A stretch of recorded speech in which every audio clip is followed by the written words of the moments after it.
Brother and lads, welcome back to Cossy's Arsenal podcast. My name is Cossy. Good morning, good afternoon, good evening, wherever you are in all parts of the world. Welcome back to the channel. Welcome back to a brand new video. Arsenal have won the Declan Rice race according to The Sun. Arsenal will not be rivaled by Manchester City, who have already made it sure to Westham that they will not bid for the player unless he's 100% sure he wants to sign for them. We're going to be diving into that story. Mikel Arteta confirming that he's going to attack the market with absolute force to get his important top targets as well. That includes Declan Rice, and maybe this is the reason as to why Manchester City are definitely losing out on this one. We are also going to be talking about the impact of Josko Gvardiol to Manchester City on this deal, because if you're spending 100 million on Josko Gvardiol, it might be very difficult to spend another 100 million on Declan Rice. Don't get me wrong, they have the money, but they just can't spend it like that. We are also talking Florian Balogun. Arsenal have slapped a 35 million pound asking price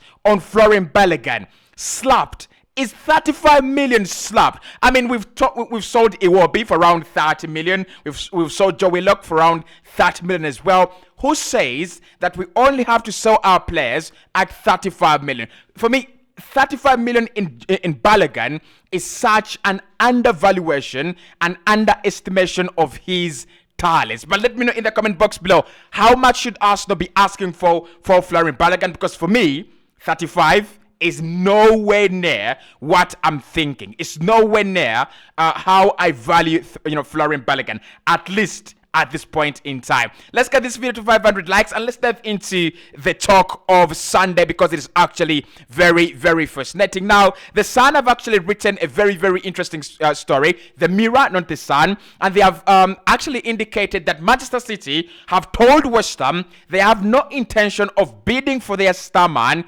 in Declan Rice, because the player has already told them he does not want to sign for them. Now, West Ham did tell Manchester City, that was on Friday, that you can pay the 100 million.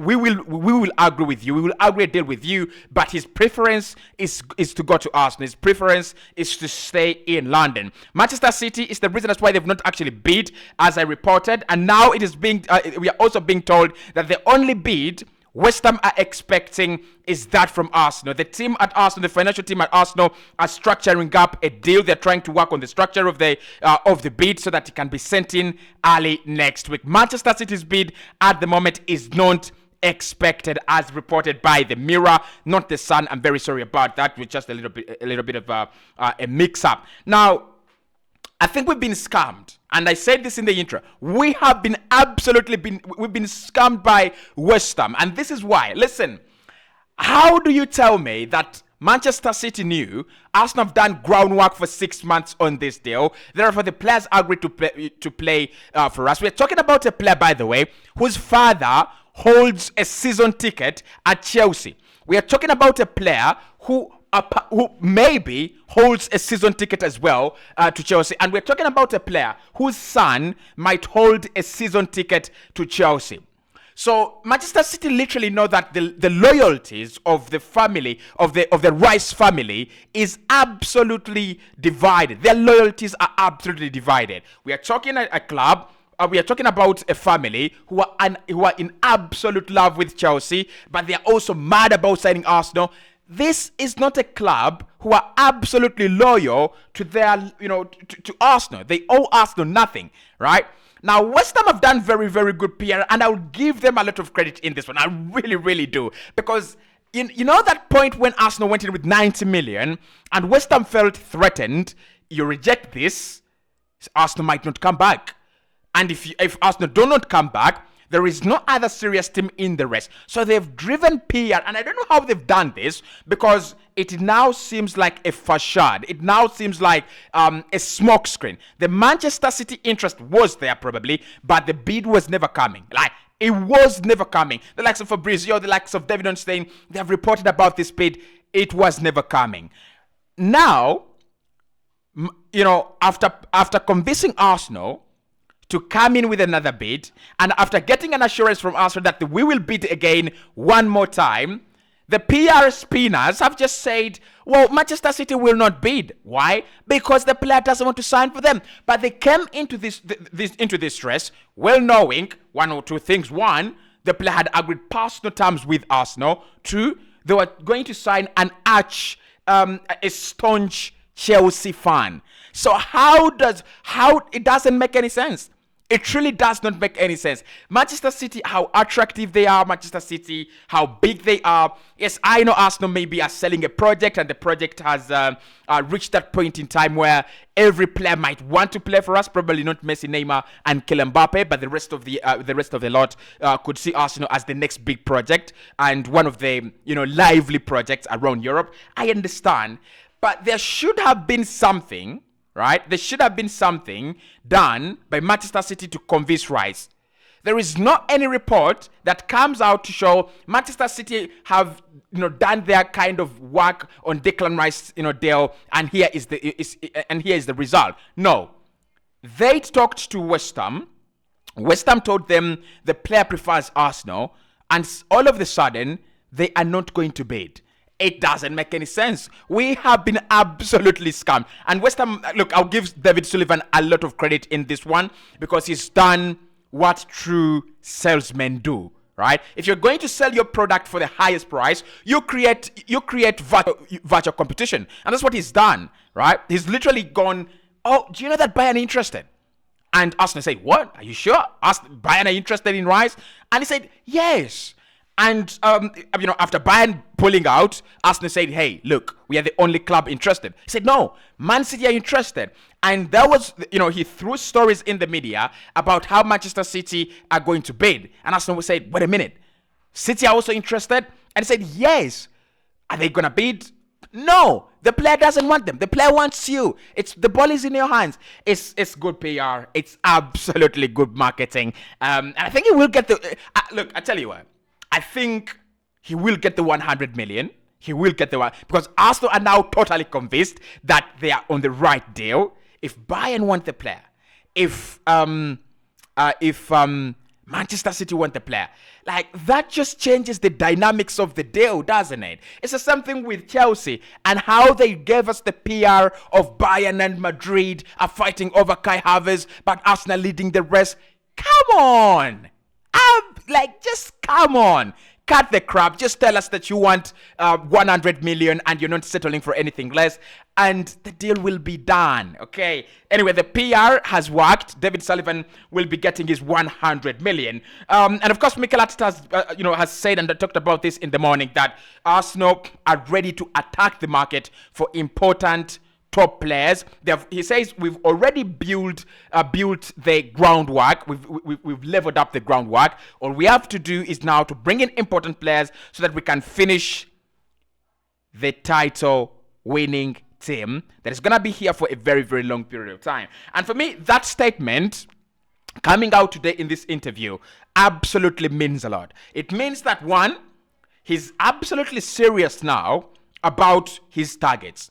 I mean, this business of Edu messing around, he goes to Vlahovic, rejected, Aouar, rejected, Tielemans, rejected.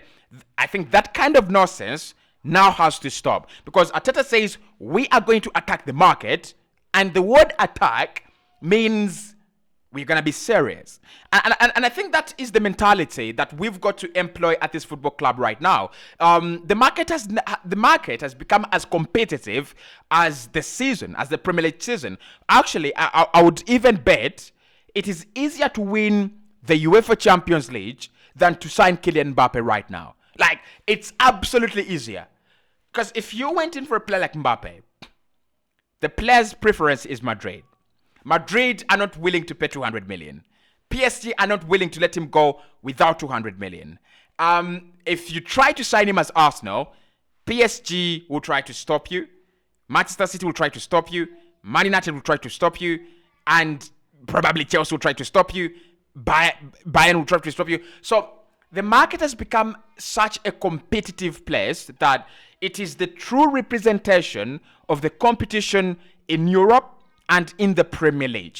So when Mikel says we are going to attack the market, I think that is the right word to use, right? And I think he will get his man. I really, really do feel, we are winning this race.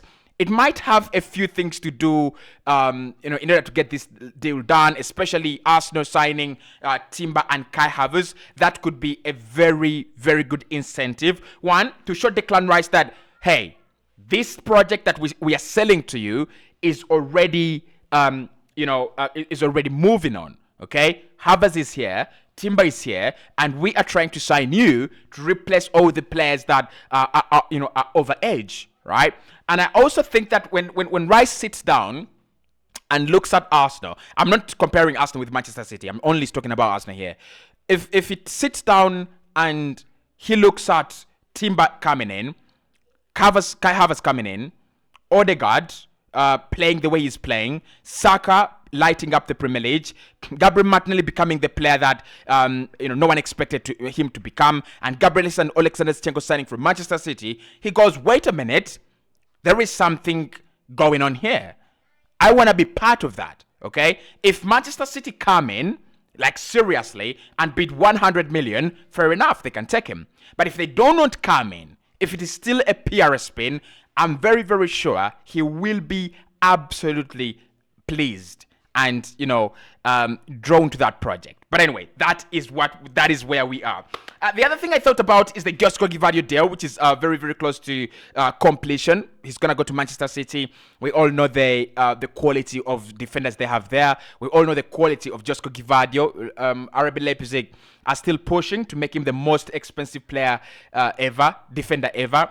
And Manchester City have agreed personal terms, and they also have a verbal agreement with RB Leipzig as well. This might be a game changer in this scenario and in this deal.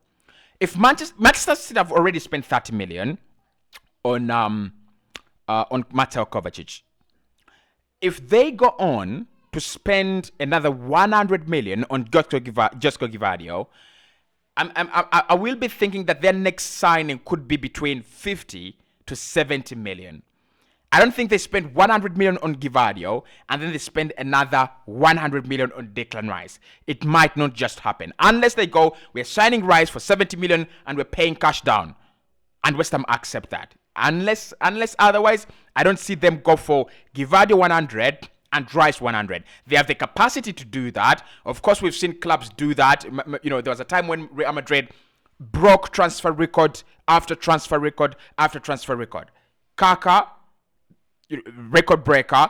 Ronaldo, record breaker.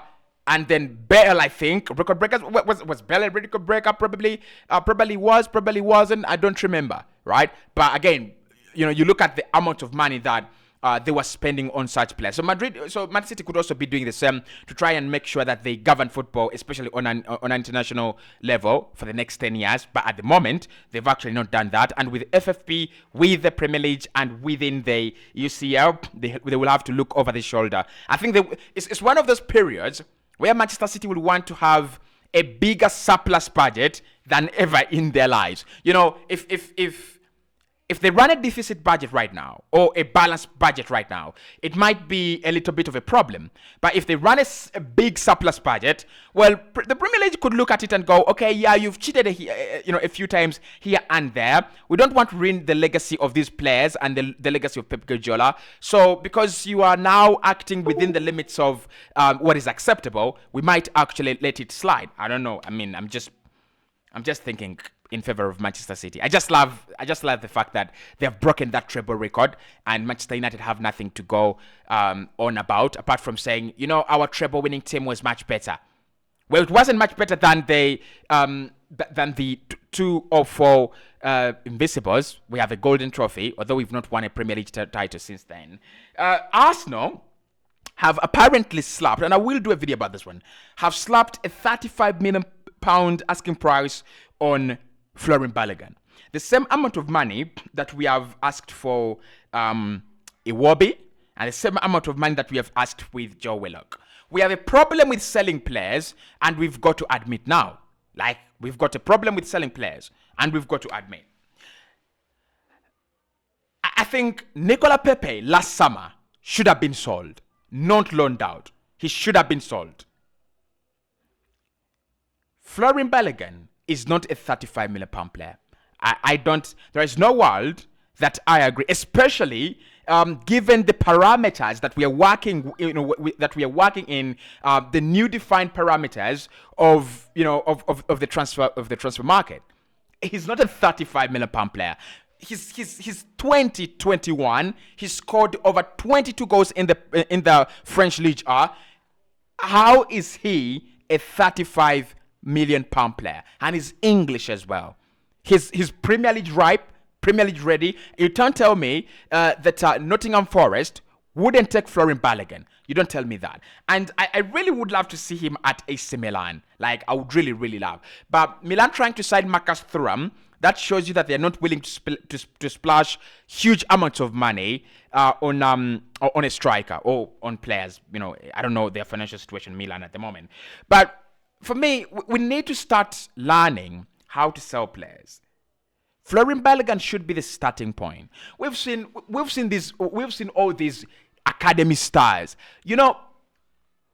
Manchester City sold Romeo Lavia from the under 23s, and I think Gavin Bazunu to the goalkeeper at Southampton.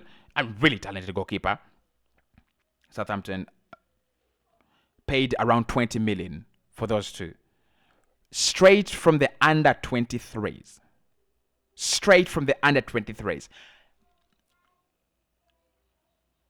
Manchester City raised over 130 million from the sale of Raheem Sterling, who had been there for quite a very long time, so they needed some freshness.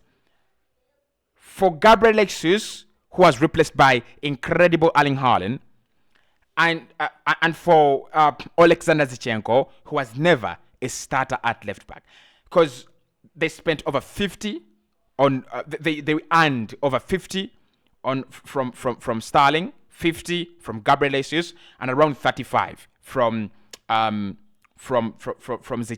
135 million for fringe players, for players that were never going to start, for players whose effect eventually has not felt, because when they went, the club won the treble. So Arsenal we need to learn to sell. 35 million for Balogun, it's unacceptable. Like, it's unacceptable. 35 million, unless it is 35 million guaranteed plus 10 million in add-ons, and those add-ons must be realistic, plus a buyback clause or a sell-on clause. If it's just 35 million, we need to do an online course on sales. We are doing a very, very bad job.